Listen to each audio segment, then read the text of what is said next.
নমস্কার বন্ধুরা, আশা করি সবাই ভালো আছেন। আমিও খুব ভালো আছি।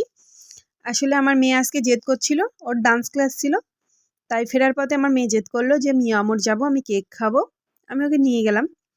ও বেশি না, অনেক কেক থাকা সত্ত্বেও অন্যান্য দিন অনেক দামি দামি কেক পছন্দ করে, কিন্তু আজকে 28 টাকার দামে একটা ছোট্ট কেক নিল।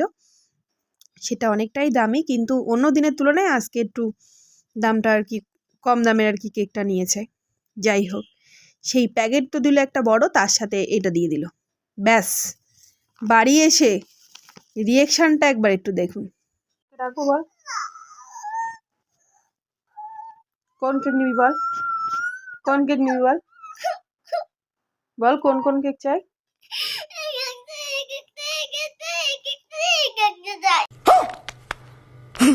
5টা কেকের দামই তো এখানে 2-3 হাজার টাকা। পয়সা কত পাবে তো বাবা?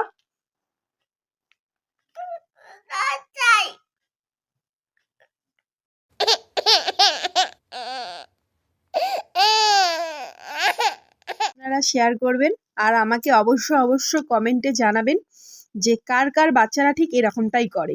মানে 28 টাকার কেক কিনতে গিয়ে এখন দেখছি আমাকে 4000 টাকা 5000 টাকা গচ্চা দিতেই হবে। কারণ এই পেজের এই যে ফ্রুট কেকগুলোর একটাও পছন্দ না, যেগুলো বাড়ির সবাই খেতে পারবে। দাদু ঠাম্মা ওরা যে সেই ক্রিম কেক খায় না, তাই এগুলোর থেকে ও নেবে না একটাও।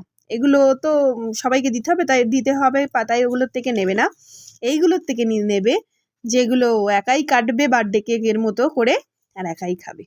কার কার সাথে এরমটা হয় প্লিজ জানাবেন।